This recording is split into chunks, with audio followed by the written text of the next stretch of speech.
मेरे 15 सवाल थे। साहिब हत्याकांड में कहां गए थे चौधरी रईस खान? टूंडलाका में जब कैंप का मामला आया तब कहां गए थे चौधरी रईस खान?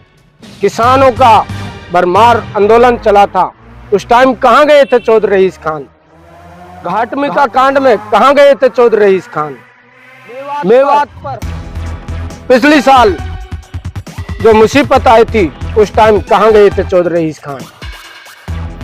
कोई भी सामाजिक काम होए, निर्दोष नौजवान जब फंसे थे, जब चौधरी रईस खान कहां गए? पार्टी का आशीर्वाद रहा और पार्टी का आशीर्वाद से प्राप्त रहा तो टिकट मिला तो इंशाल्लाह 100% हम पुनः विधानसभा से टिकट से इलेक्शन लड़ेंगे और 100% लड़ेंगे। माननीय पूर्व विधायक रईस खान से पूछना चाहता हूं कि पहले आप 5 साल रहे, आपने पहले क्या दिया जो मेवात नहीं पूरे देश में पुनः को सबसे पिछड़ा हुआ विधानसभा? निर्दोष नौजवान जब फंसे थे, जब चौधरी रईस खान कहां गए थे?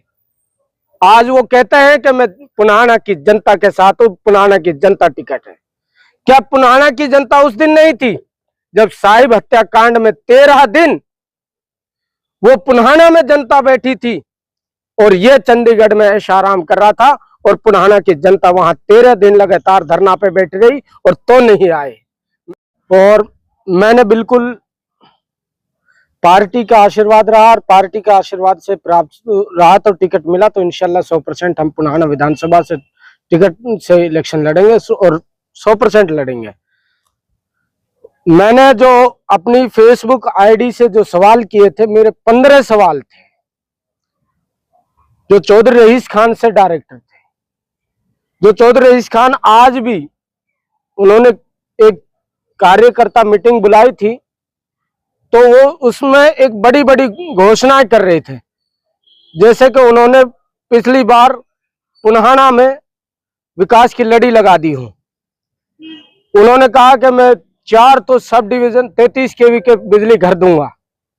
मैं माननीय पूर्व विधायक रईस खान से पूछना चाहता हूं कि पहले आप 5 साल रहे, आपने पहले क्या दिया जो मेवात नहीं पूरे देश में पुनहाना को सबसे पिछड़ा हुआ विधानसभा कहा जाता है?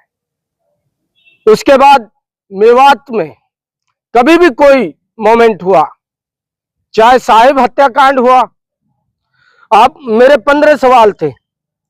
साहिब हत्याकांड में कहां गए थे चौधरी रईस खान? टूंडलाका में जब कैंप का मामला आया तब कहां गए थे चौधरी रईस खान? किसानों का भरमार आंदोलन चला था, उस टाइम कहां गए थे चौधरी रईस खान? घाटमिका कांड में कहां गए थे चौधरी रईस खान? मेवात पर पिछली साल जो मुसीबत आई थी उस टाइम कहां गए थे चौधरी रईस खान? कोई भी सामाजिक काम होए, निर्दोष नौजवान जब फंसे थे, जब चौधरी रईस खान कहां गए थे? आज वो कहते हैं कि मैं पुनाना की जनता के साथ हूं, पुनाना की जनता टिकट है।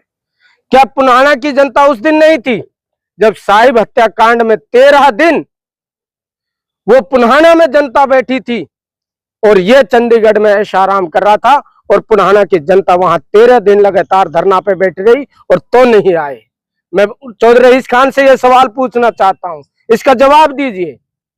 जनता पूछ रही है, मैं नहीं, है पूरी पुनहाना विधानसभा जनता का सवाल है कि जब मेवात पे कोई भी मामला आता है, आपकी राजनीतिक सिर्फ या तो चौधरी इलियास और आप दोनों, चाहे प्रेजेंट विधायक चौधरी इलियास खान हो चाहे आप हो, आप एक दूसरे की टांग खींचने पे लगते हैं। कभी मेवात के बच्चों, नौजवान के विषय में सोचा है? शिक्षा के बारे में सोचा है? आप कह रहे हैं कि नशा को वो कर देंगे, आपने पिछली साल क्या किया? नशा इस तरीके से पुनहाना में हावी होता जा रहा है, आपने कौन सा सामाजिक कदम उठाया? कभी आपने एक सामाजिक पंचायत बिठाई कि मैं पूर्व विधायक हूं कि आप लोग इस तरीके से नौजवानों को समझाएं, सरपंचों को समझाएं? आपने कौन सा ये फैसला लिया था? मैं चौधरी रईस खान से पूछना चाहता हूं, वो आज हमारे सामने, पुनाना की जनता के सामने झूठे वादे करने में लग रहे हैं कि मैंने शिक्षा के लिए इतने बड़े बड़े वो किए। क्या उनके पास इतने पैसे थे? वक्फ बोर्ड में उनके पास पिछली बार वो हमारी सरकार में राज्य मंत्री का दर्जा प्राप्त हुआ था और वक्फ बोर्ड का उनके पास चार्ज था। काफी इमामों को उन्होंने धक्का खवाए। वो मौलाना भी इनसे सवाल पूछ रहे हैं कि चौधरी साहब हमारा हिसाब दीजिए, आपसे आपके कार्यकाल का हिसाब मांग रहे हैं।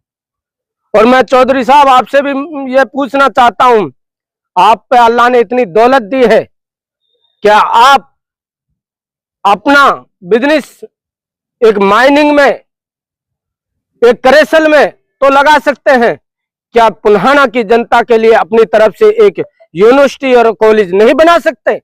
जो हमारे नौजवान साथी आज भटकते घूम रहे हैं, पढ़ाई के चक्कर में कोई सोनीपत जा रहा है, कोई बाहर जा रहा है, कोई राजस्थान जा रहा है, क्या पुल्हाना में आप अपने पैसे लगा के, वो भी बिजनेस ही है, आपको दो फायदे होते, उसमें आपका वोट बैंक भी बनता और पुल्हाना की जनता को एक शिक्षा के लिए बहुत बड़ा वो मिलता।